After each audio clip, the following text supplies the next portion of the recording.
어차피 정부가 빚을 탕감해 줄 것인데 빚을 왜 갚나? 빚 갚는 게 억울하다. 이렇게 말하는 사람들이 있습니다. 물론 성실하게 빚을 갚아서 책임을 다한 사람들이 들었을 때는 되게 기분 나쁠 수 있는 이야기가 맞습니다.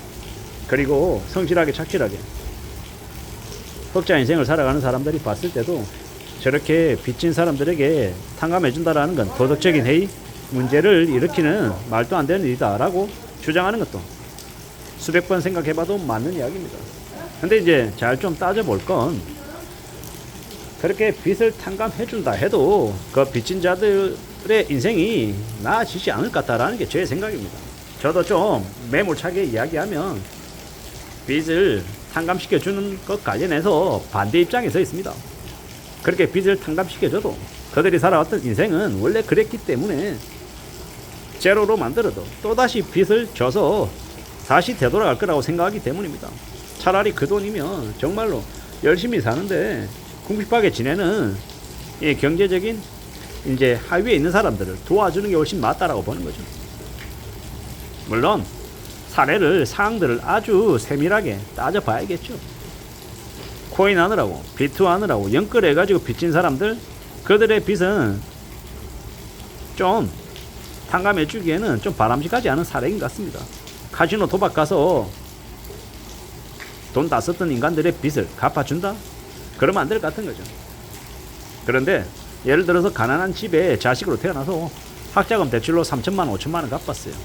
이자가 너무 세서 취업이 제대로 안 돼서 빚이 3년, 5년, 10년 쌓여서 되게 젊은 친구임에도 불구하고 40대 초중반밖에 안 되는데도 빚의 무게 때문에 짓눌려서 인생 자체가 되게 희망이 없어진 사례들이다라고 하면 그런 이들에게는 좀 손길을 내밀어 주는 게 참 필요한데, 저는 이제 감성적으로 이렇게 얘기하는 거지만 그러한 사례들을 시시비비를 가린다라는 게 행정적으로 정책적으로는 무지하게 어려운 이야기죠.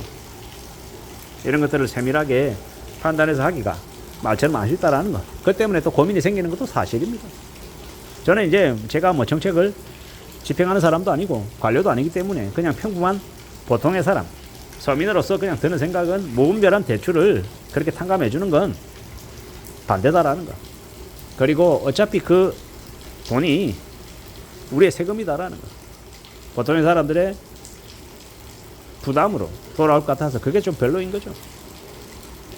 우리가 아무리 좋은 취지와 좋은 생각으로 뭔가 일을 벌려도 실제로 그게 적용되면서 생기는 부작용이 있다라고 하면 좀 더 고민할 필요가 있다라는 겁니다.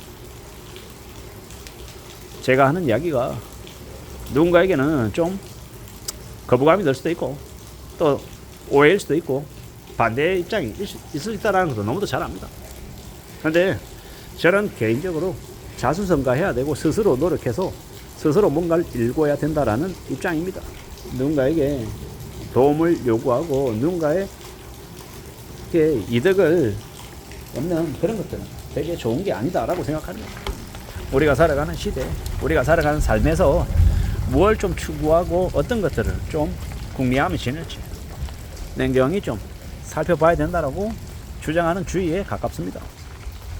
스스로 땀 흘리고 스스로 노력해서 삶을 일궈낼 수 있다라고 생각하는, 주장하는 사람의 한 명이다라는 거죠. 절망 속에 살고 정말 아무리 발동치고 애써도 상황이 안 풀리는 사람도 있죠. 그런 사람도 있습니다. 없다라고 얘기하는 것도 아니고.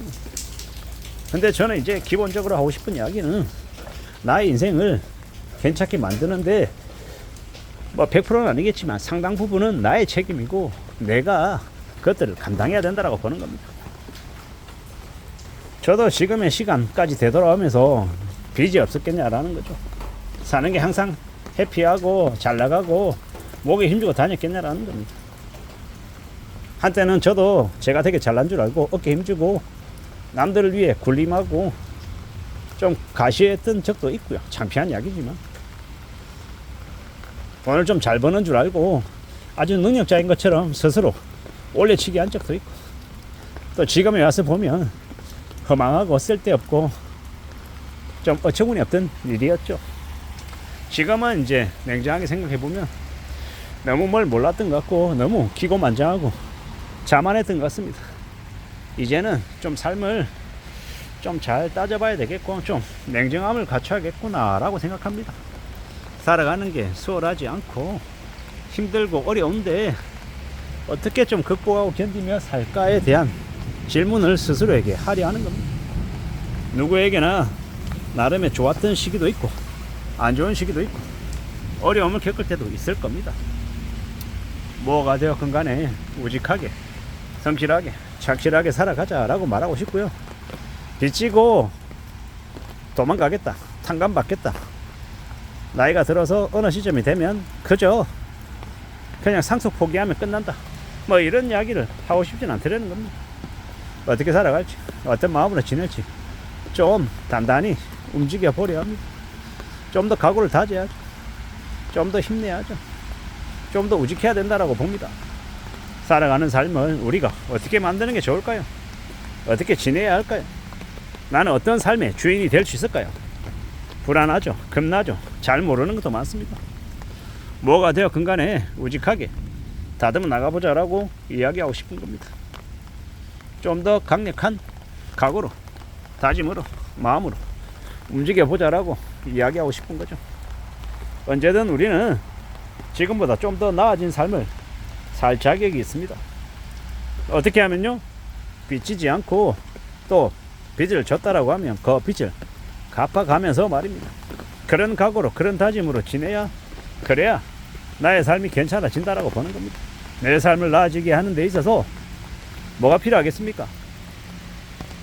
굳은 각오와 결심과 책임감과 행동, 이런 것들이 있어야 된다라고 보는 겁니다. 그런 마음으로, 그런 다짐으로 지내야, 그렇게 살아가야, 그래야 열린다라고 보는 겁니다. 막막하고 두렵고 겁나고 어려움들이 가득할 겁니다. 어떻게 살아가야 될지, 어떻게 지낼지 두고 보자고요. 세상에 그냥 되는 거 없습니다. 아무것도 없이 그냥 척척척 해결되는 건 없다라는 겁니다.